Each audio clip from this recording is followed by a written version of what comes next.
बंदी छोड़ सतगुरु रामपाल जी परमेश्वर जी की जय हो। परमपिता परमात्मा सारी सृष्टि के रचनहार, कुल मालिक, असंख्य ब्रह्मांडों के स्वामी, जगत गुरु, तीनों लोकों में प्रवेश करके सबका धारण पोषण करने वाले, राजाधिराज, आत्माधार, नाथों के नाथ, देवों के देव, महादेव, सर्वेश्वर, महेश्वर, मृत्युंजय, अजरो अमर, आदि अनादि, सनातनी प्रभु, जगत पिता जगदीश्वर, श्री श्री 1008 की उपाधि के वास्तविक अधिकारी, अकाल मूरत शब्द स्वरूपी राम वासुदेव, सर्वगतम ब्रह्म, परम पूज्य, प्रथम पूज्य, परम संत, परम पुरुष, परम धनी, परम दयालु, सत्य कबीर, हक्का कबीर, अल्लाहु कबीर, अल्लाहु अकबर, बाखबर, अल्लाह ताला, जगत के तारणहार, जगत के मुक्तिदाता, जगत के जगन्नाथ, हारे के सहारे, हिंदुओं के राम, मुसलमानों के अल्लाह, सिखों के वाहिगुरु, ईसाइयों के मसीह, दया के सागर दयानिधि, करुणा के सागर करुणानिधि,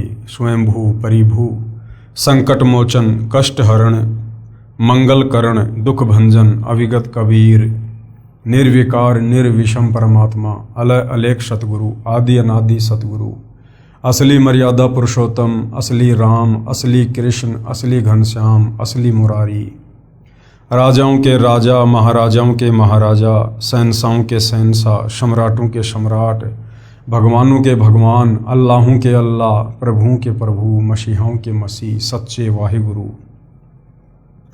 बाबाओं के बाबा, पीरों के पीर, सेठों के सेठ, जगत सेठ, सावड़सा सेठ, सर्वगुण संपन्न, अनंत कोटि कलाओं के स्वामी, अनंत कोटि ब्रह्मांडों के नायक, योगियों में महायोगी, ध्यानियों में महाध्यानी, सिद्धों में परम सिद्ध, ज्ञानियों में तत्वज्ञानी, ब्रह्म ज्ञानी, महाज्ञानी, परम ज्ञानी, सर्वश्रेष्ठ ज्ञानी, विज्ञानी, युवा कबीर, समरथ कबीर, असमवात, अमित ओझा, सच्चे रहनुमा, करीम अल्लाह, सुभान अल्लाह, दुनिया के अंतिम पैगंबर, 8 सितंबर 1951 से गांव धनाना, जिला सोनीपत, हरियाणा, भारतवर्ष की पावन भूमि पे प्रकट रियल कल की भगवान श्री नारायण साकार हरि, श्री बाबा साहिब, नूर अनंत परमात्मा, सच्चे दरवेश, सच्चे बाखबर, संत श्रोमणी सतगुरु रामपाल जी परमेश्वर जी के चरण कमल में आप और हम सभी भाई बहनों का अनंत कोटि दंडवत प्रणाम।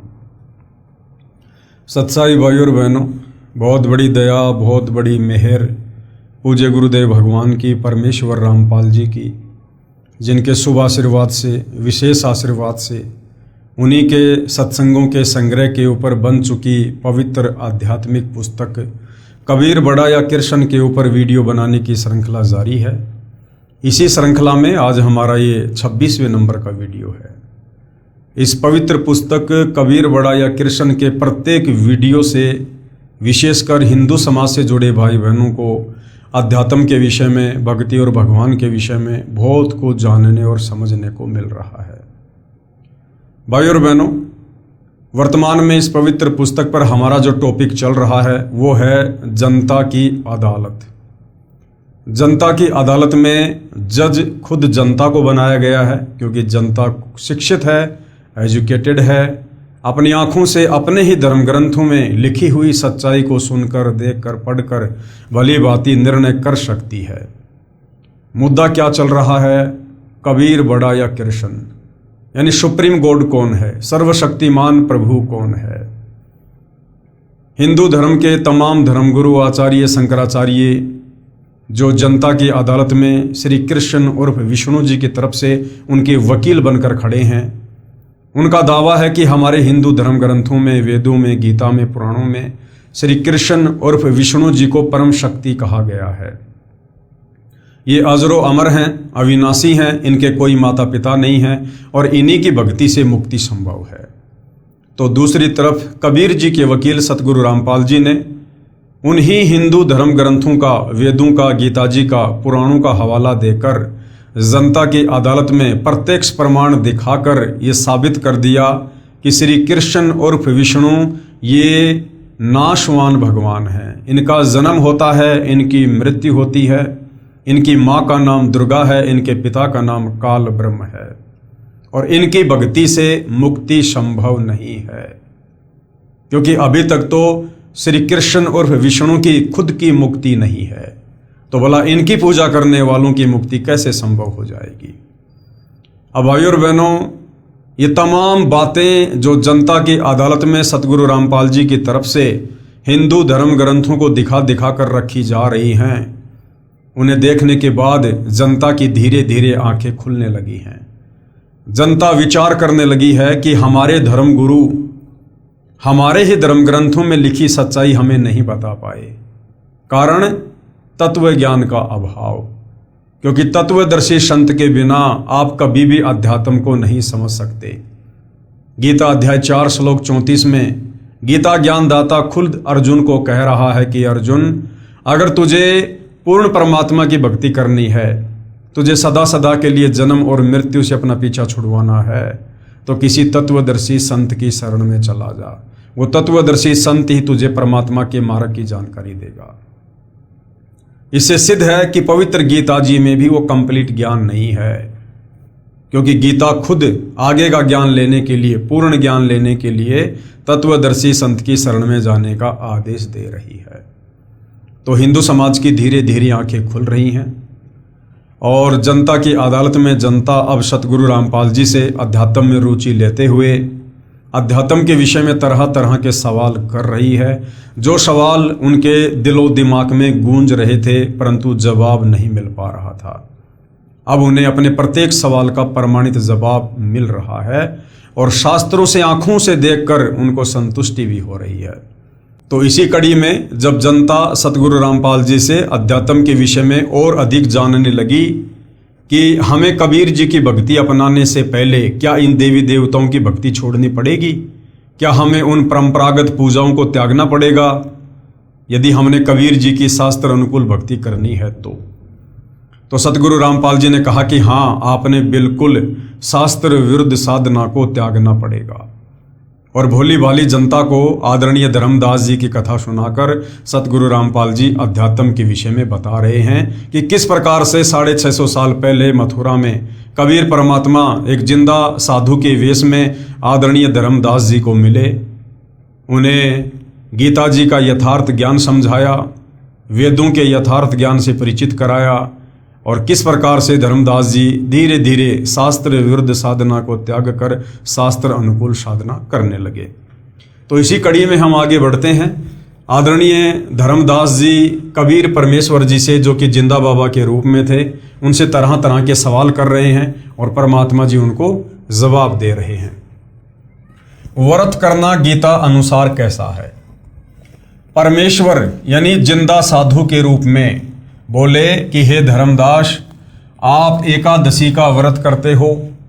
श्रीमद् भगवत गीता अध्याय 6 श्लोक 16 में मना किया है कि हे अर्जुन, ये योग यानी भक्ति न तो अधिक खाने वाले का और न ही बिल्कुल न खाने वाले का, अर्थात ये भक्ति न ही व्रत रखने वाले, न अधिक सोने वाले की तथा न अधिक जागने वाले की सफल होती है। इस श्लोक में व्रत रखना पूर्ण रूप से मना है। क्या लिखा है? न ही बिल्कुल न खाने वाले की भक्ति भी सफल नहीं होती है। अर्थात बिल्कुल ना खाना, इसका मतलब व्रत करना। तो हमारी गीता जी अध्याय 6 श्लोक 16 मना कर रही है कि व्रत रखने वालों की भक्ति कभी सफल नहीं हो सकती, जबकि धर्मदास जी एकादशी का व्रत रखा करते थे। इस श्लोक में व्रत रखना पूर्ण रूप से मना है। देख अपनी गीता खोलकर, जिंदा रूप में परमात्मा धर्मदास जी को कह रहे हैं कि देख अपनी गीता खोलकर। धर्मदास जी को गीता के श्लोक याद भी थे, क्योंकि प्रतिदिन पाठ किया करता था। फिर भी सोचा कि कहीं जिंदा संत नाराज ना हो जाए, इसलिए गीता खोलकर अध्याय 6 श्लोक 16 पढ़ा तथा स्वीकारा कि आपने मेरी आंखें खोल दी जिंदा, आप तो परमात्मा के स्वरूप लगते हो। अब देखिए भाइयों और बहनों, ये वही गीता जी अध्याय 6 श्लोक नंबर 16 है जो आदरणीय धर्मदास जी ने अपनी आंखों से खोलकर देखा। और यही गीता अध्याय 6 श्लोक 16 अब जनता की अदालत में सतगुरु रामपाल जी जनता को दिखा रहे हैं ताकि उन्हें भी विश्वास हो। पेश है फोटोकॉपी गीता अध्याय 6 श्लोक 16 की। ये श्लोक भाई और बहनों आप जियों के सामने है। न अति अश्नत है तू योग है अस्ति न च एकांतम ऐन सतः न च अति सौपनशीलस्य जागृत न एवं च अर्जुन।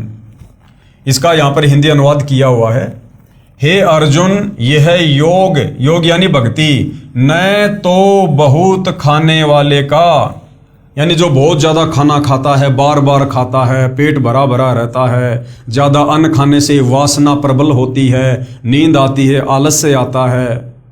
तो ये जो भक्ति है, जो योग है, जो मुक्ति का जो मार्ग है, शास्त्र अनुकूल साधना है, बहुत ज़्यादा भोजन खाने वाले की भी सफल नहीं होती है। और न बिल्कुल न खाने वाले का, और जो बिल्कुल भोजन नहीं करता यानी जो व्रत करता है, उसकी भी भक्ति सफल नहीं होती। व्रत रखना यानी बिल्कुल भी ना खाना, बिल्कुल भी खाना नहीं खाएंगे तो क्या होगा, हमारा शरीर अंदर से बार बार भोजन की डिमांड करेगा। हमें भक्ति से ज़्यादा हमें भोजन याद आएगा।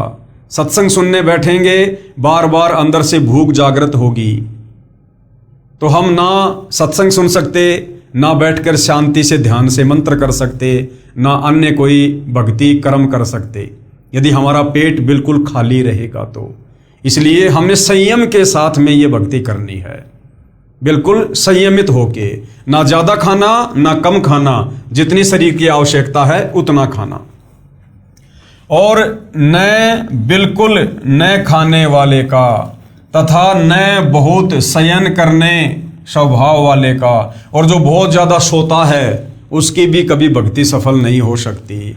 और न सदा जागने वाले का ही सिद्ध होता है, और जो हमेशा जाग जाग के भक्ति करता है, सोता ही नहीं है, रातों को जागता रहता है, उसकी भी भक्ति सफल नहीं होती है। ये फोटोकॉपी गीता अध्याय 6 श्लोक 16 की है। गीता प्रेस गोरखपुर से प्रकाशित तथा श्री जय दयाल गोविंदका द्वारा अनुवादित है।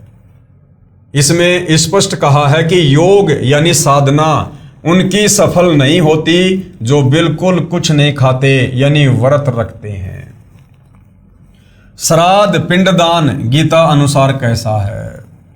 अब व्रत के विषय में तो पता चल गया कि गीता जी तो व्रत करने के लिए मना कर रही है। व्रत करने वाले कभी भी भक्ति सफल नहीं कर सकते, कभी भी उनकी मुक्ति नहीं हो सकती। अब आगे परमात्मा धर्मदास जी को समझा रहे हैं कि तुम जो ये श्राद्ध निकालते हो, जो पिंड दान करते हो, इन नादान धर्मगुरुओं के कहने पर जो तुम भूत पूजा कर रहे हो, ये गीता जी के अनुसार कैसी है? आप श्राद्ध व पिंडदान करते हो, गीता अध्याय 9 श्लोक 25 में स्पष्ट किया है कि भूत पूजने वाले भूतों को प्राप्त होंगे। ये जो श्राद्ध निकालते हैं, पिंडदान करते हैं, ये भूत पूजा में आता है। और गीता जी अध्याय 9 श्लोक 25 मना कर रहा है कि भूत पूजने वाले भूत बनेंगे, यानी अपने पूर्वजों के पास उस पितृ योनि में जाएंगे, भूत योनि में जाएंगे। आप श्राद्ध व पिंडदान करते हो, गीता अध्याय 9 श्लोक 25 में स्पष्ट किया है कि भूत पूजने वाले भूतों को प्राप्त होंगे। श्राद्ध करना, पिंडदान करना, ये भूत पूजा है, ये व्यर्थ की साधना है। गीता जी मना कर रही है। श्राद्ध पिंडदान के प्रति रुचि ऋषि का वेद मत। अब परमात्मा एक उदाहरण देकर, एक कथा सुनाकर धर्मदास जी को समझा रहे हैं। श्राद्ध और पिंडदान के प्रति रुचि ऋषि का वेद मत। मार्कंडे पुराण में रोच्य ऋषि के जन्म की कथा आती है। रुचि ऋषि का बेटा था रोच्य ऋषि। एक रुचि ऋषि था, वह ब्रह्मचर्य का पालन करते हुए, यानी उसने शादी नहीं करवाई कि मैं अपनी आत्मा का कल्याण करवाऊंगा, वेदों अनुसार साधना करता था, विवाह नहीं कराया था। रुचि ऋषि के पिता, दादा, परदादा तथा तीसरे दादा सब पितृ यानी भूत योनि में भूखे प्यासे भटक रहे थे। एक दिन उन चारों ने रुचि ऋषि को दर्शन दिए तथा कहा कि बेटा, आपने विवाह क्यों नहीं किया? विवाह करके हमारे श्राद्ध करना। रुचि ऋषि ने कहा कि हे पितामहो, वेद में इस श्राद्ध आदि कर्म को अविद्या कहा है। अविद्या यानी मूर्खों का कार्य, अर्थात मूर्खों का कार्य कहा है। फिर आप मुझे इस कर्म को करने को क्यों कह रहे हो? पितरों ने कहा कि ये बात बिल्कुल सत्य है कि श्राद्ध आदि कर्म को वेदों में अविद्या यानी मूर्खों का कार्य ही कहा है। एक तरफ तो हम अपने आप को हिंदू कहते हैं और वेदों को हिंदुओं का सर्वश्रेष्ठ ग्रंथ कहा जाता है, और हमारे वेद मना कर रहे हैं कि श्राद्ध नहीं करना चाहिए, ये पिंडदान वगैरह नहीं करने चाहिए, ये भूत पूजा है, प्रेत पूजा है, अंत में दुर्गति हो जाएगी। लेकिन हमारे नादान धर्मगुरु तत्व ज्ञान के अभाव में इन वेदों को ना समझकर, सदग्रंथों को ना समझकर हमारे से सदियों से शास्त्र विरुद्ध साधना करवाते रहे और हमारे पूर्वजों को भूत बनाकर छोड़ दिया, पितर बनाकर छोड़ दिया, और हमें भी वर्तमान में वो तमाम भक्ति विरुद्ध कर्म करवाकर, श्राद्ध निकलवाकर, पिंडदान करवाकर अपने पूर्वजों के पास उन भूत योनियों में भेजने की तैयारी कर रहे थे। फिर उन पितरों ने वेद विरुद्ध ज्ञान बताकर यानी अटपट करके रुचि ऋषि को भ्रमित कर दिया, क्योंकि मोह भी अज्ञान की जड़ है।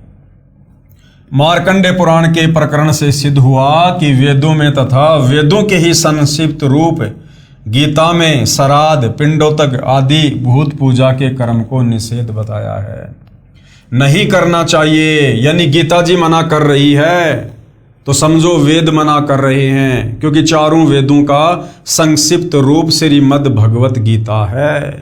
तो गीता जी श्राद्ध निकालने के लिए, भूत पूजा के लिए, पिंडदान करने के लिए मना कर रही है। उन मूर्ख ऋषियों ने अपने पुत्र को भी श्राद्ध करने के लिए विवश किया। उसने विवाह कराया, किसने? रुचि ऋषि ने। उससे रोचे ऋषि का जन्म हुआ और बेटा भी पाप का भागी बना लिया, पितर बना दिया। पेश है संक्षिप्त मार्कंडे पुराण के अध्याय रोचे मनु की उत्पत्ति कथा से संबंधित प्रकरण की फोटोकॉपी। ये मार्कंडे पुराण में भाई और बहनों बिल्कुल क्लियर लिखा हुआ है। रोचे मनु की उत्पत्ति कथा। मार्कंडे जी कहते हैं, ब्राह्मण पूर्व काल की बात है, प्रजापति रुचि, ममता और अहंकार से रहित इस पृथ्वी पर विचरते थे। उन्हें किसी से भय नहीं था, वे बहुत कम सोते थे। उन्होंने न तो अग्नि की स्थापना की थी और न अपने लिए घर ही बनाया था, यानी उसने शादी वादी नहीं करवाई। वे एक बार भोजन करते और बिना आश्रम के ही रहते थे। उन्हें सब प्रकार की आसक्तियों से रहित एवं मनोवृत्ति से रहते देख उनके पितरों ने उनसे कहा। पितर बोले, बेटा, विवाह स्वर्ग और अपवर्ग का हेतु होने के कारण एक पुण्यमय कार्य है, उसे तुमने क्यों नहीं किया? गृहस्थ पुरुष समस्त देवताओं, पितरों, ऋषियों और अतिथियों की पूजा करके पुण्यमय लोगों को प्राप्त करता है।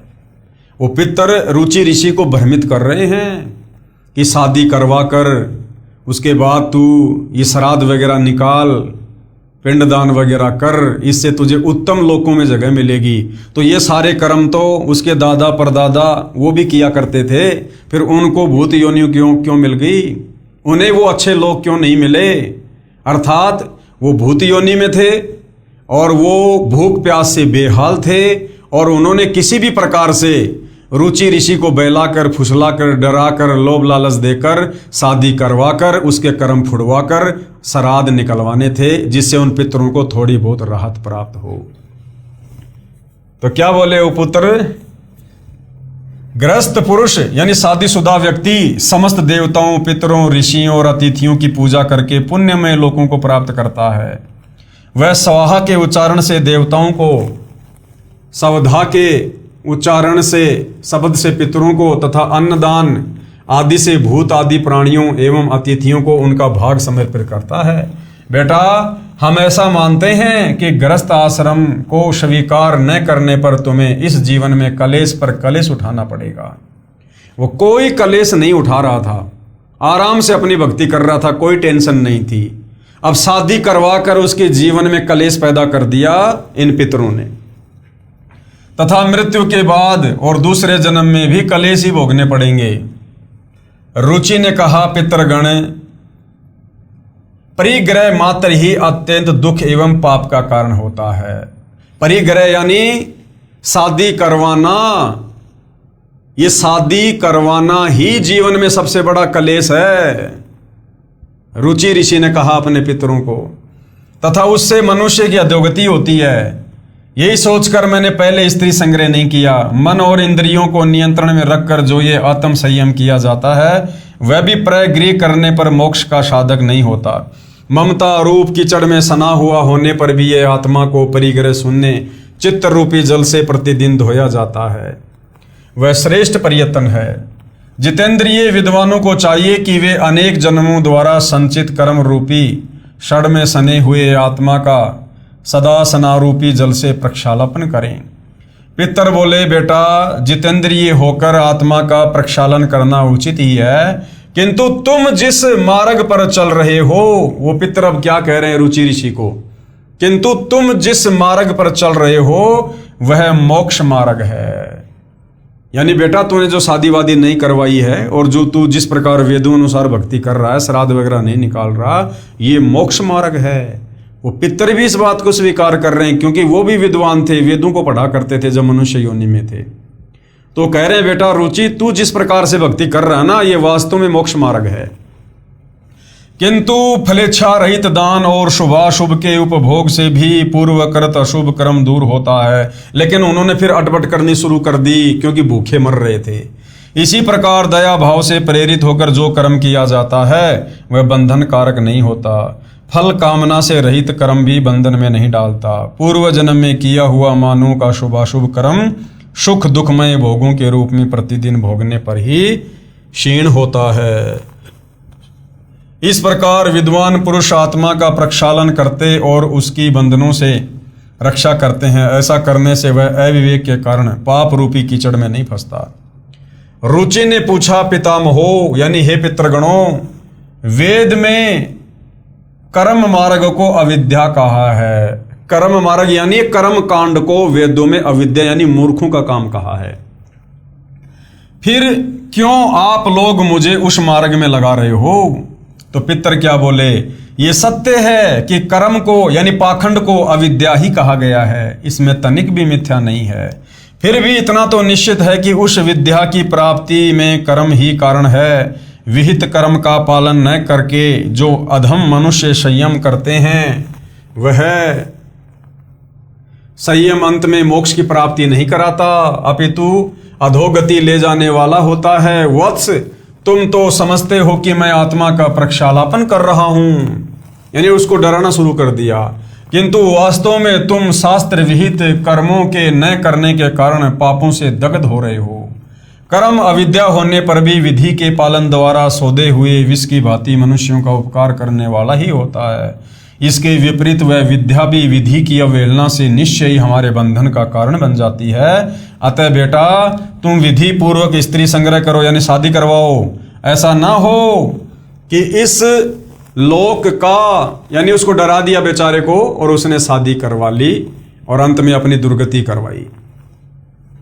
आगे सवाल नंबर 30, क्या गायत्री मंत्र यानी ओम भूर्भुवस्सुवः तत्सवितुर्वरेण्यं भर्गो देवस्य धीमहि धियो यो नः प्रचोदयात्, क्या इससे पूर्ण मोक्ष संभव है? धर्मदास जी सवाल कर रहे हैं कि प्रभु ये जो गायत्री मंत्र है जो विशेषकर हिंदू समाज में सबकी जुबान पर है, ओम भूर्भुवस्सुवः तत्सवितुर्वरेण्यं भर्गो देवस्य धीमहि धियो यो नः प्रचोदयात्, क्या इस गायत्री मंत्र के जाप करने से मुक्ति संभव है, मोक्ष हो जाएगा?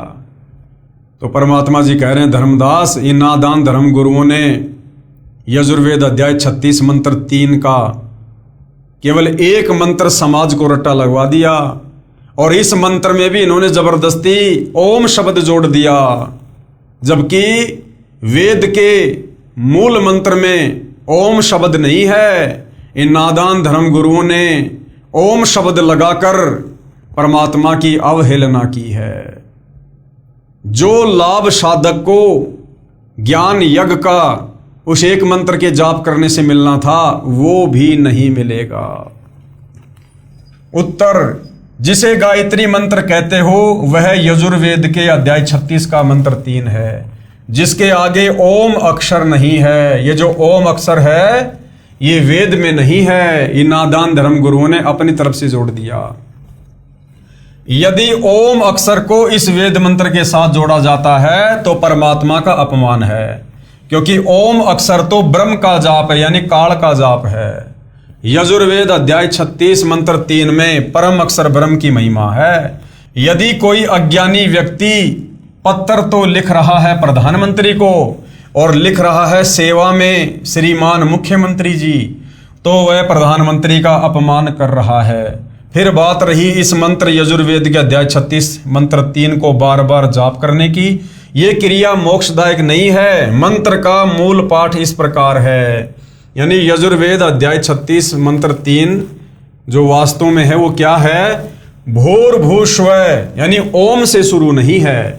भूर्भुस्व तत्सवितु वरेण्यम भर्गो देवस्य धीमहि धियो यो नः प्रचोदयात्। और अनुवाद क्या है इसका? स्वयंभू परमात्मा पृथ्वी लोक को, गोलोक आदि भवनों को वचन से प्रकट करने वाला है। स्वर्ग लोक आदि सुख धाम है, वह उन सब का जनक परमात्मा है। सर्व साधकों को वर्ण करने योग्य अर्थात अच्छी आत्माओं के भक्ति योग्य है। तेजोमय अर्थात प्रकाशमान परमात्मा का उच्च विचार रखते हुए अर्थात बड़ी समझ से जो बुद्धिमानों के समान विवेचन करता है, वह विवेकशील व्यक्ति मोक्ष का अधिकारी बनता है। ये इसका भावार्थ है। भावार्थ, परमात्मा स्वयंभू जो भूमि, गोलोक, आदि लोक तथा स्वर्ग लोक है, उन सब का सर्जनहार है। उस उज्ज्वल परमेश्वर की भक्ति श्रेष्ठ भक्तों को ये विचार रखते हुए करनी चाहिए कि जो पुरुषोत्तम यानी सर्वश्रेष्ठ परमात्मा है, जो सर्व प्रभुओं से श्रेष्ठ है, उसकी भक्ति करें, जो सुख धाम अर्थात सर्व सुख का दाता है। केवल परमात्मा की महिमा है इस मंत्र में।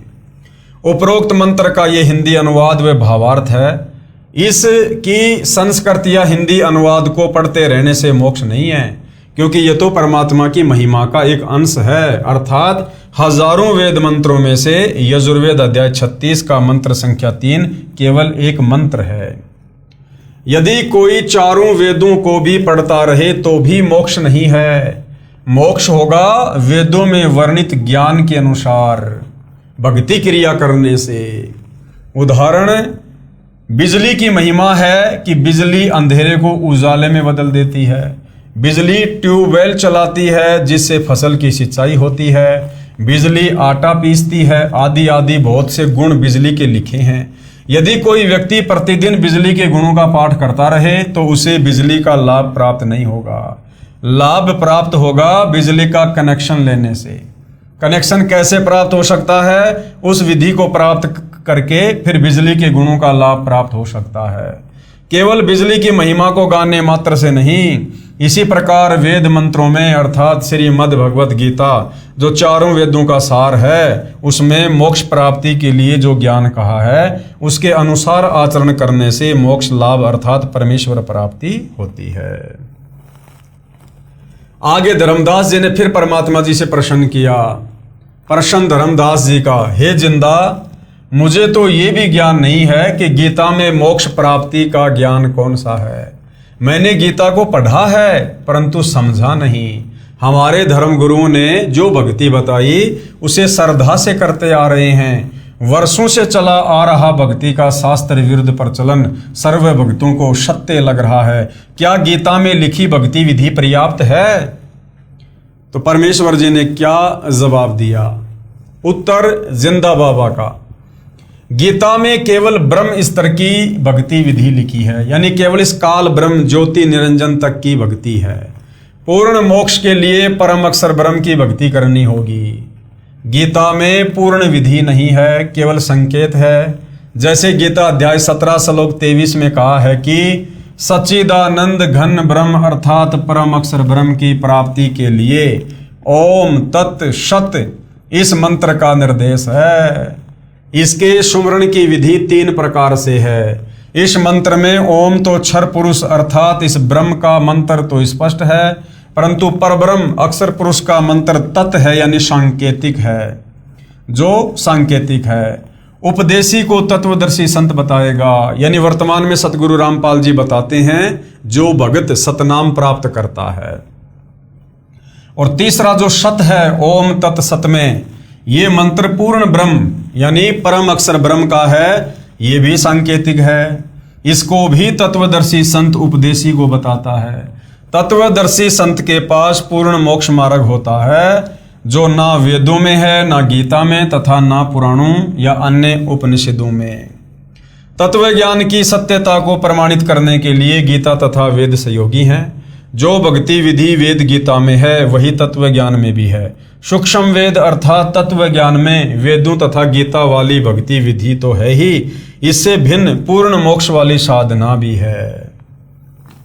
उदाहरण के लिए 10वीं कक्षा का पाठ्यक्रम गलत नहीं है परंतु अधूरा है। बीए एमए वाले पाठ्यक्रम में 10वीं वाला ज्ञान भी होता है, उससे आगे का भी होता है। यही दशा वेदों गीता तथा सूक्ष्म वेद के ज्ञान में अंतर की समझो।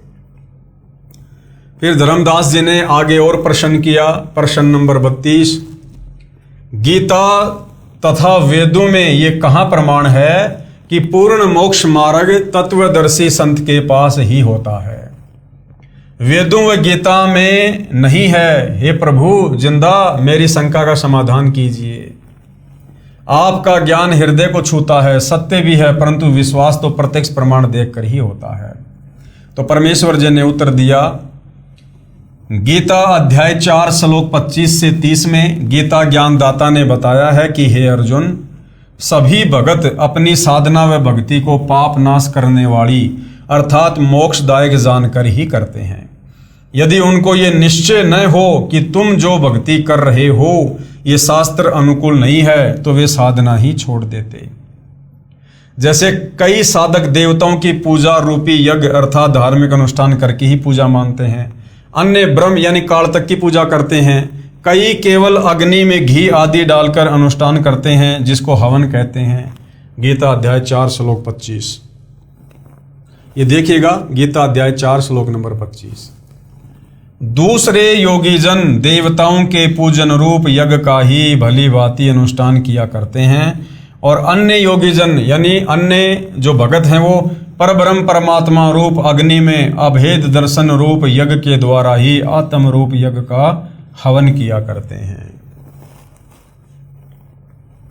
अन्य योगीजन अर्थात भगतजन आंख कान मुंह बंद करके क्रियाएं करते हैं, उसी में अपना मानव जीवन हवन अर्थात समाप्त कर देते हैं। गीता अध्याय 4 श्लोक 26 का ये भावार्थ है, देखिए। अन्य योगीजन श्रोत्र आदि समस्त इंद्रियों को संयम रूप अग्नियों में हवन किया करते हैं और दूसरे योगी लोग यानी भगत लोग शब्द आदि समस्त विषयों को इंद्रिय रूप अग्नियों में हवन किया करते हैं। अन्य योगीजन अर्थात भगतजन श्वासों को आना जाना ध्यान से देखकर भक्ति साधना करते हैं जिससे वे आत्म संयम साधना रूपी अग्नि में अपना जीवन हवन अर्थात मानव जीवन पूरा करते हैं, जिसे ज्ञान दीप मानते हैं अर्थात अपनी साधना को श्रेष्ठ मानते हैं। दूसरे योगीजन इंद्रियों की संपूर्ण क्रियाओं और प्राणों की समस्त क्रियाओं को आत्म संयम योग रूप अग्नि में हवन किया करते हैं। यानी सब लोग तत्व ज्ञान के अभाव से अपनी मनमुखी साधना कर रहे हैं। कुछ अन्य साधक द्रव्य अर्थात धन से होने वाले यज्ञ अर्थात धार्मिक अनुष्ठान करते हैं, जैसे भोजन भंडारा करना, कंबल कपड़े बांटना, धर्मशाला प्याऊ बनवाना, ये यज्ञ करते हैं। कुछ तपस्या करते हैं, कुछ योगासन करते हैं, इसी को परमात्मा प्राप्ति की साधना मानते हैं। कितने ही साधक अहिंसा आदि तीक्ष्ण व्रत करते हैं, जैसे मुख पर पट्टी बांधकर नंगे पैरों चलना, कई दिन उपवास रखना आदि आदि। अन्य योगीजन अर्थात साधक स्वाध्याय अर्थात प्रतिदिन किसी वेद जैसे ग्रंथ से कुछ मंत्रों श्लोकों का पाठ करना, ये ज्ञान यज्ञ कहलाता है, करते रहते हैं। इन्हीं क्रियाओं को मोक्षदायक मानते हैं। कहाँ लिखा है? गीता अध्याय 4 श्लोक नंबर 28 में देखिएगा। कई पुरुष द्रव्य संबंधी यज्ञ करने वाले हैं, कितने ही तपस्या रूप यज्ञ करने वाले हैं, तथा दूसरे कितने ही योग रूप यज्ञ करने वाले हैं और कितने ही अहिंसादि तीक्ष्ण व्रतों से युक्त यत्नशील पुरुष स्वाध्याय ज्ञान यज्ञ करने वाले हैं। दूसरे योगीजन अर्थात भगतजन प्राण वायु यानी श्वास अपान वायु में पहुंचाने वाली क्रिया करते हैं। अन्य योगीजन इसके विपरीत अपान वायु को प्राण वायु में पहुंचाने वाली क्रिया करते हैं। कितने ही भगत अल्पाहारी रहते हैं यानी बहुत कम खाते हैं। कुछ योग आदि क्रियाएं करते हैं, जैसे प्राणायाम में लीन साधक पान अपान की गति को रोककर श्वास कम लेते हैं, इसी में अपना मानव जीवन हवन अर्थात समर्पित कर देते हैं। ये सभी उपरोक्त अध्याय 4 श्लोक 25 से 30 तक साधना करने वाले साधक अपने अपने यज्ञों यानी भक्ति अर्थात धार्मिक अनुष्ठानों को करके मानते हैं कि हम पाप का नाश करने वाली साधना भक्ति कर रहे हैं। गीता अध्याय 4 श्लोक 29 से 30 देखिएगा। दूसरे कितने ही योगीजन अपान वायु में प्राण वायु को हवन करते हैं, वैसे ही अन्य योगीजन प्राण वायु में अपान वायु को हवन करते हैं, तथा अन्य कितने ही नियमित आहार करने वाले प्राणायाम प्रायण पुरुष प्राण और अपान की गति को रोककर प्राणों को प्राण भागों में ही हवन किया करते हैं। ये सभी साधक यज्ञों द्वारा पापों का नाश कर देने वाले और यज्ञों को जानने वाले हैं। यदि साधक की साधना शास्त्र अनुकूल हो तो हे कुरुश्रेष्ठ अर्जुन, इस यज्ञ से बचे हुए अमृत भोग को खाने वाले साधक सनातन ब्रह्म अर्थात परम अक्षर ब्रह्म को प्राप्त होते हैं।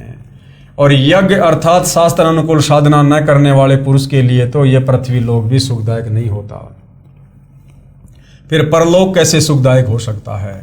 अर्थात उस शास्त्र विरुद्ध भगत को कोई लाभ नहीं होता।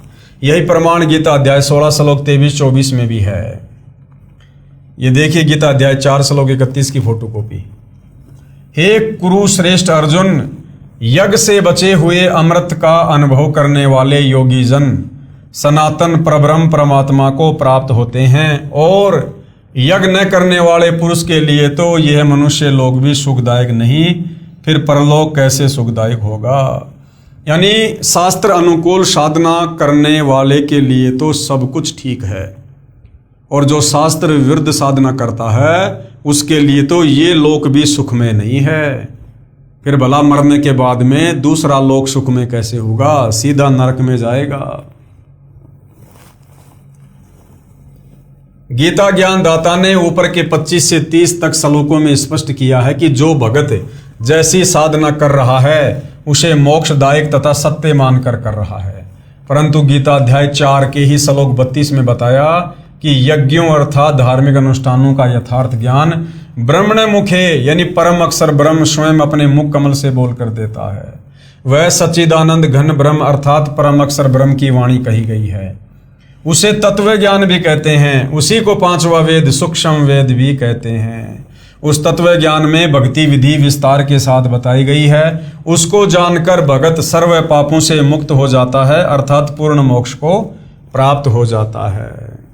नोट, गीता अध्याय 4 श्लोक 32 के अनुवाद में सभी अनुवादकों ने एक जैसी ही गलती कर रखी है। ब्रह्मणे शब्द का अर्थ वेद कर रखा है। ब्रह्मणे मुखे का अर्थ वेद की वाणी में किया है, जो गलत है। उन्हीं अनुवादकों ने गीता अध्याय 17 श्लोक 23 में ब्रह्मणे का अर्थ सच्चिदानंद घन ब्रह्म किया है, जो बिल्कुल सही है। इसलिए गीता अध्याय 4 श्लोक 32 में भी ब्रह्मणे का अर्थ सच्चिदानंद घन ब्रह्म अर्थात कबीर परमात्मा परम अक्षर ब्रह्म करना ही उचित है। ये देखिएगा फोटोकॉपी गीता अध्याय 4 श्लोक 32 की।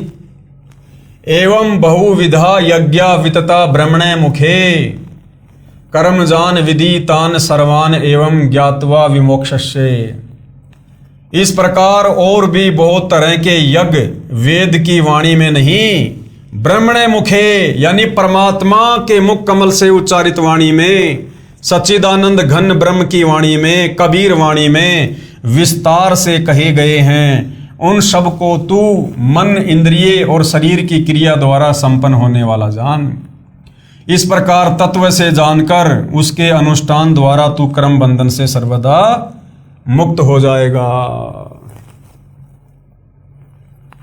गीता अध्याय 4 श्लोक 34 में गीता ज्ञानदाता ने कहा है कि उस ज्ञान को जो परमात्मा अपने मुख कमल से बोलकर सुनाता है, जो तत्व ज्ञान है, उसको तू तत्वदर्शी संतों के पास जाकर समझ। उनको दंडवत प्रणाम करने से कपट छोड़कर नम्रता पूर्वक प्रश्न करने से तत्वदर्शी संत तुझे तत्व ज्ञान का उपदेश करेंगे। गीता अध्याय 4 श्लोक 34 की फोटोकॉपी। उस ज्ञान को तू तत्वदर्शी ज्ञानियों के पास जाकर समझ। गीता ज्ञानदाता कह रहा कि मुझे भी भैया वो कंप्लीट मोक्ष वाला ज्ञान नहीं है, सृष्टि रचना का ज्ञान नहीं है अर्जुन। उस ज्ञान के लिए तू किसी तत्वदर्शी संत की खोज कर, अर्थात ना तो कंप्लीट ज्ञान गीता ज्ञानदाता को और ना गीता जी में। उनको भली भांति दंडवत प्रणाम करने से, उनकी सेवा करने से, सरलता पूर्वक प्रश्न करने से वे परमात्म तत्व को भली भांति जानने वाले ज्ञानी महात्मा तुझे उस तत्व ज्ञान का उपदेश करेंगे। यानी वो तत्वदर्शी संत तुझे बताएगा पूर्ण मोक्ष मार्ग क्या है।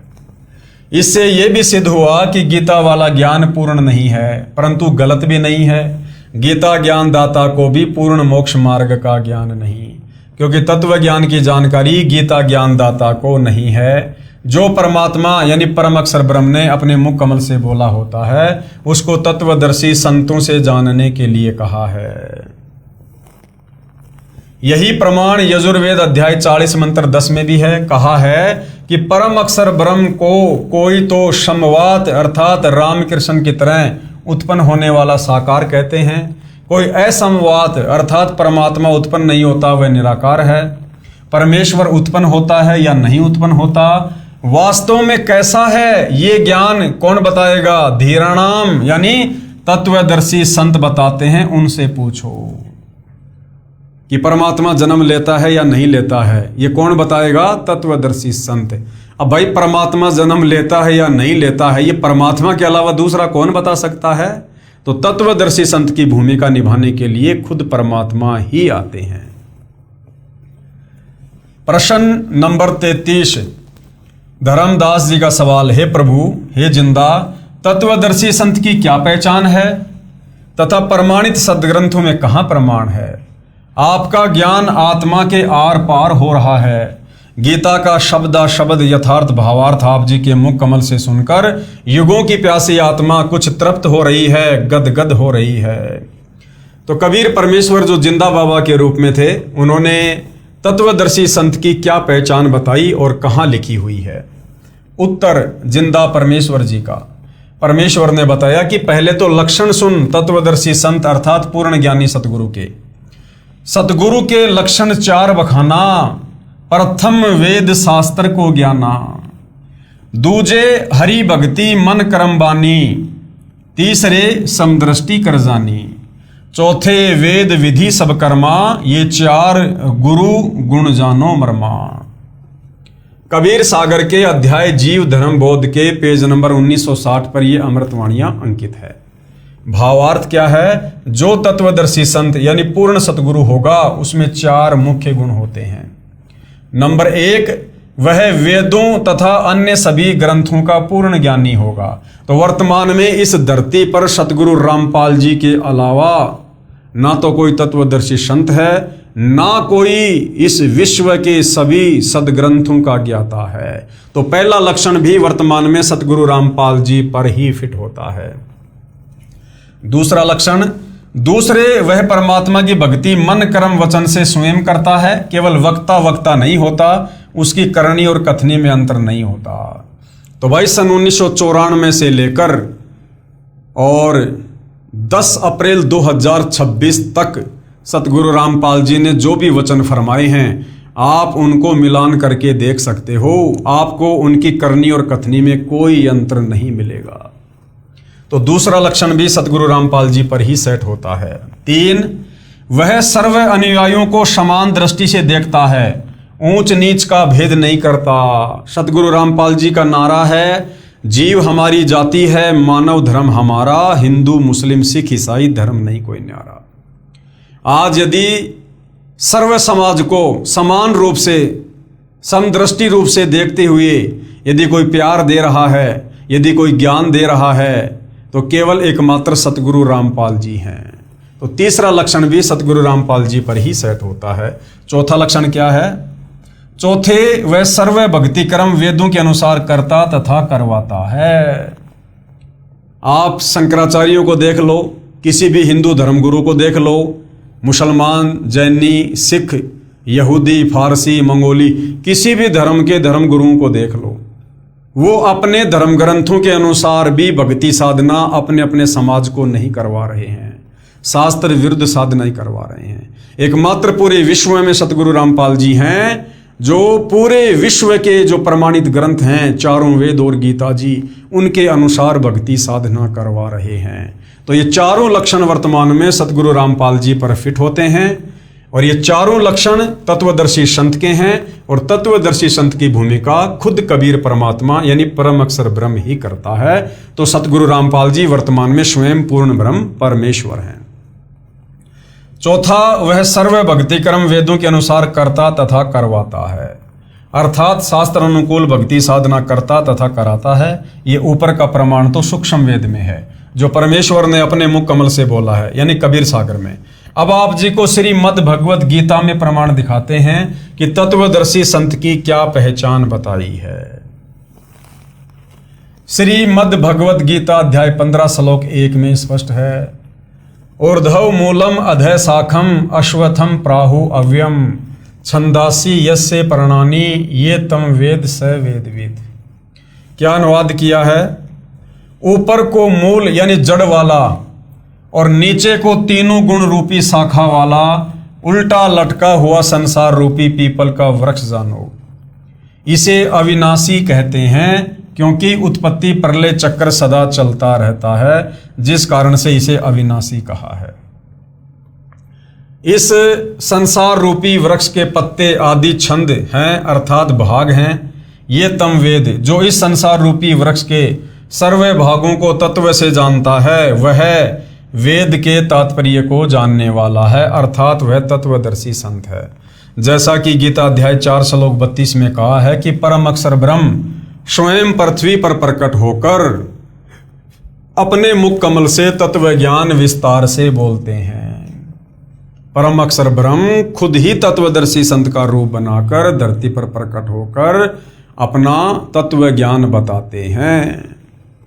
परमेश्वर ने अपनी वाणी में अर्थात तत्व ज्ञान में बताया है, कबीर अक्षर पुरुष एक पेड़ है, क्षर पुरुष यानी निरंजन वा की डार, और तीनों देवा यानी ब्रह्मा विष्णु महेश शाखा हैं, और पात रूप संसार। जमीन से बाहर जो वृक्ष का हिस्सा है उसे तना कहते हैं। तना तो जानो अक्षर पुरुष है, सातसंग ब्रह्मांड का स्वामी। तने से कई मोटी डार निकलती हैं, उनमें से एक मोटी डार जानो क्षर पुरुष यानी काल ब्रह्म। उस डार से 3 शाखा निकलती हैं, उन तीनों शाखाओं को जानो तीनों देवता, रजगुण ब्रह्मा जी, सतगुण विष्णु जी तथा तमगुण शिव शंकर जी। और इन शाखाओं को जो पत्ते लगते हैं उन पत्तों को जानो संसार।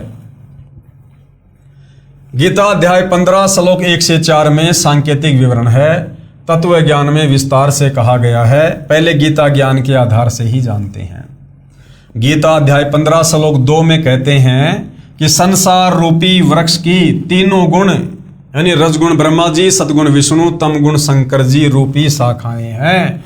ये ऊपर यानी स्वर्ग लोक में तथा नीचे पाताल लोक में फैली हुई हैं। क्योंकि गीता जी का ज्ञान पृथ्वी पर दिया जा रहा था, इसलिए ऊपर और नीचे दोनों लोकों का यहाँ पर वर्णन किया गया है। नोट, रजगुण ब्रह्मा, सतगुण विष्णु तथा तमगुण शंकर हैं। देखिए प्रश्न नंबर 7 में, यानी पहले बता दिया गया है मार्कंडेय पुराण को दिखाकर कि रजगुण ब्रह्मा है, सतगुण विष्णु है और तमगुण शंकर है। यानी रज सत तम ये जो 3 गुण हैं ये तीनों देवता हैं, ब्रह्मा विष्णु महेश। तीनों शाखाएं ऊपर नीचे फैली हैं, यानी तीनों लोकों में, स्वर्ग लोक में, पृथ्वी लोक पर, पाताल लोक में। इसका तात्पर्य है कि गीता का ज्ञान पृथ्वी लोक पर बोला जा रहा था। तीनों देवता की सत्ता 3 लोकों में है, पृथ्वी लोक पर, स्वर्ग लोक तथा पाताल लोक। ये तीनों एक एक विभाग के मंत्री हैं। कौन? ये ब्रह्मा विष्णु महेश एक एक विभाग के मंत्री हैं। कौन कौन सा विभाग है इनके पास में? रजगुण विभाग के श्री ब्रह्मा जी, सतगुण विभाग के श्री विष्णु जी तथा तमगुण विभाग के श्री शिव जी। गीता अध्याय 15 श्लोक 3 में कहा है कि हे अर्जुन, इस संसार रूपी वृक्ष का स्वरूप जैसे यहाँ विचार काल में अर्थात तेरे और मेरे गीता जी के ज्ञान की चर्चा में नहीं पाया जाता, अर्थात मैं नहीं बता पाऊंगा, क्योंकि इसके आदि और अंत का मुझे अच्छी तरह ज्ञान नहीं है। गीता ज्ञान दाता हाथ खड़े कर रहा है कि अर्जुन, मैं तुझे संसार रूपी वृक्ष के पूरे विस्तार को भली भांति नहीं समझा पाऊंगा, यानी पूरी सृष्टि रचना का ज्ञान मैं तुझे नहीं बता पाऊंगा, क्योंकि ये मेरी नॉलेज में नहीं है। इसलिए इस अति दृढ़ मूल वाले अर्थात जिस संसार रूपी वृक्ष की मूल है वह परमात्मा भी अविनाशी है, तथा उनका स्थान सतलोक, अलखलोक, अगमलोक तथा अकैलोक, ये चार ऊपर के लोग भी अविनाशी हैं। इन चारों में एक ही परमात्मा भिन्न भिन्न रूप बनाकर सिंहासन पर विराजमान है। इसलिए इसको सुदृढ़ मूलम यानी अति दृढ़ मूल वाला कहा है। इसे तत्व ज्ञान रूपी शस्त्र से काटकर अर्थात तत्वदर्शी संत से तत्व ज्ञान समझकर फिर गीता अध्याय 15 श्लोक 4 में कहा है कि इसके पश्चात यानी तत्वदर्शी संत से तत्व ज्ञान लेने के बाद परमेश्वर के उस परम पद अर्थात सतलोक की खोज करनी चाहिए। यानी सतलोक जाने वाली भक्ति को फिर नियम मर्यादा में रह के दृढ़ता से करना चाहिए। जहां जाने के पश्चात साधक फिर लौटकर संसार में कभी नहीं आते। जिस परमेश्वर से संसार रूपी वृक्ष की प्रवृत्ति विस्तार को प्राप्त हुई है अर्थात जिस परमेश्वर ने सर्व संसार की रचना की है उसी परमेश्वर की भक्ति को पहले तत्वदर्शी संत से समझो। गीता ज्ञानदाता अपनी भक्ति को भी मना कर रहा है। गीता अध्याय 15 श्लोक 16-17 में 3 प्रभु बताए हैं। श्लोक 16 में तो 2 पुरुष कहे हैं, एक तो क्षर पुरुष यानी गीता ज्ञानदाता काल ब्रह्म, दूसरा अक्षर पुरुष ये सात संग ब्रह्मांड का स्वामी है, और ये दोनों ही नाशवान हैं, यानी इन दोनों का जन्म और मृत्यु होता है, इनके लोक भी नाशवान है। श्लोक 17 में तीसरा यानी परम अक्षर पुरुष है जो संसार रूपी वृक्ष का मूल यानी जड़ है, वह वास्तव में अविनाशी है। जड़ यानी मूल से ही पेड़ के सर्व भागों तना, डार, शाखाओं तथा पत्तों को आहार प्राप्त होता है। यानी तीनों लोकों में प्रवेश करके सबका धारण पोषण वो परम अक्षर ब्रह्म कबीर परमात्मा करता है। वह परम अक्षर ब्रह्म पुरुष ही तीनों लोकों में प्रवेश करके सबका धारण पोषण करता है।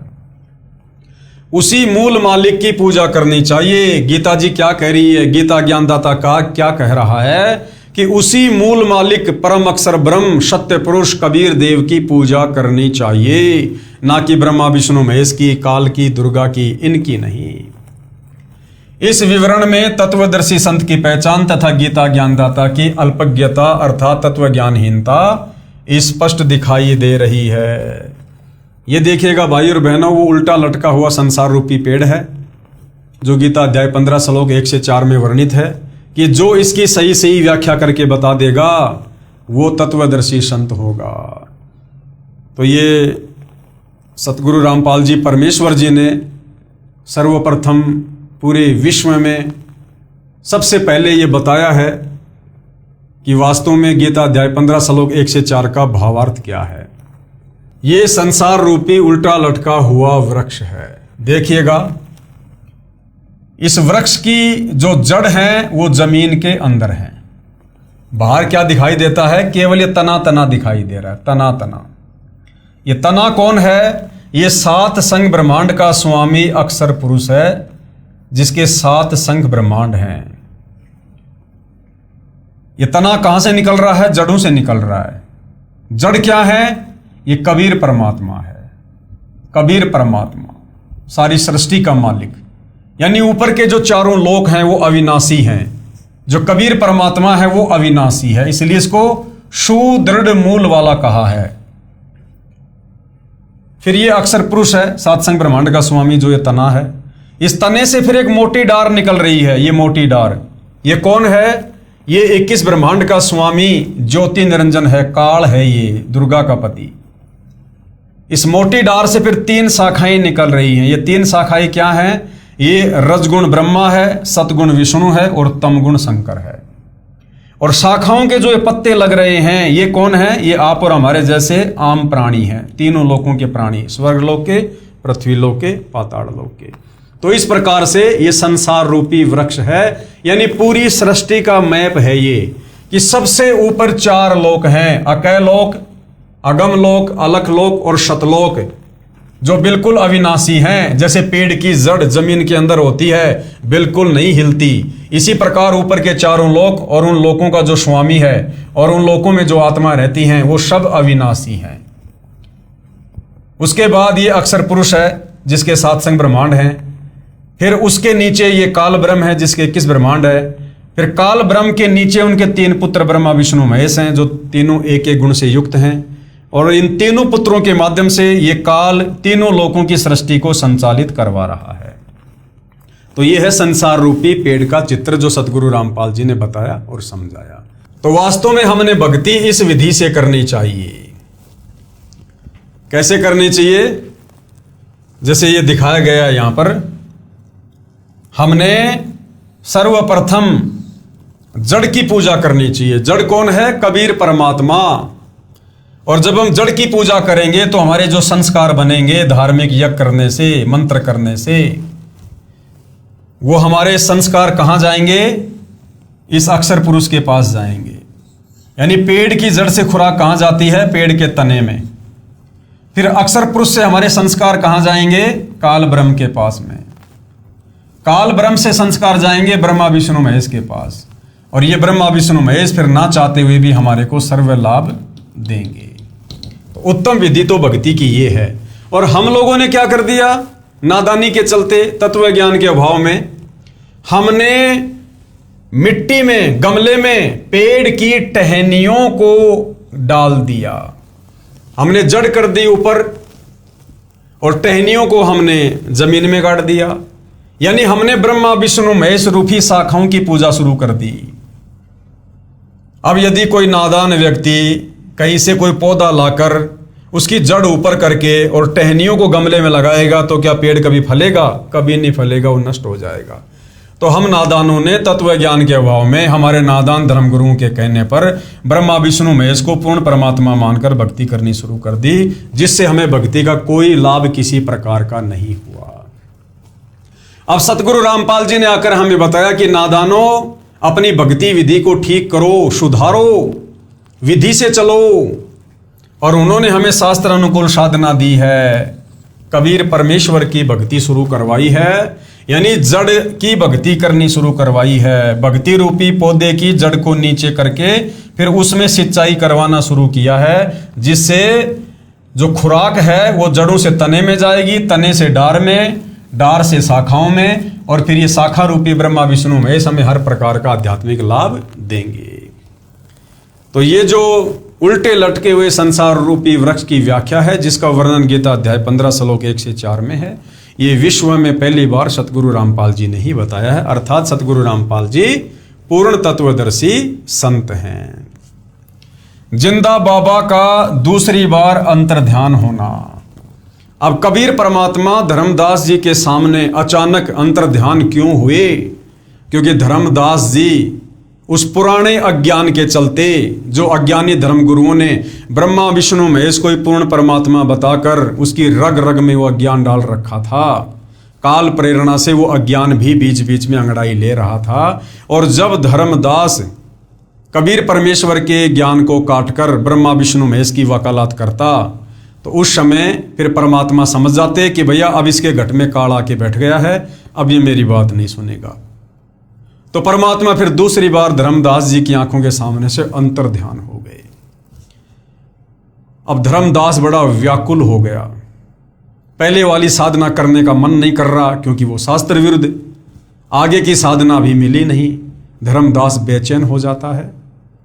और किस प्रकार फिर तीसरी बार उसे कबीर परमात्मा मिलते हैं, और जब तीसरी बार मिलते हैं तो आगे का क्या ज्ञान देते हैं, वो भाई और बहनों हम अगले एपिसोड में जानेंगे। तब तक भाई और बहनों, पूज्य गुरुदेव भगवान हम सबको आज्ञा दें, आशीर्वाद दें, सद्बुद्धि दें, हमारा मार्गदर्शन करें। बंदी छोड़ सतगुरु रामपाल जी परमेश्वर जी की जय हो।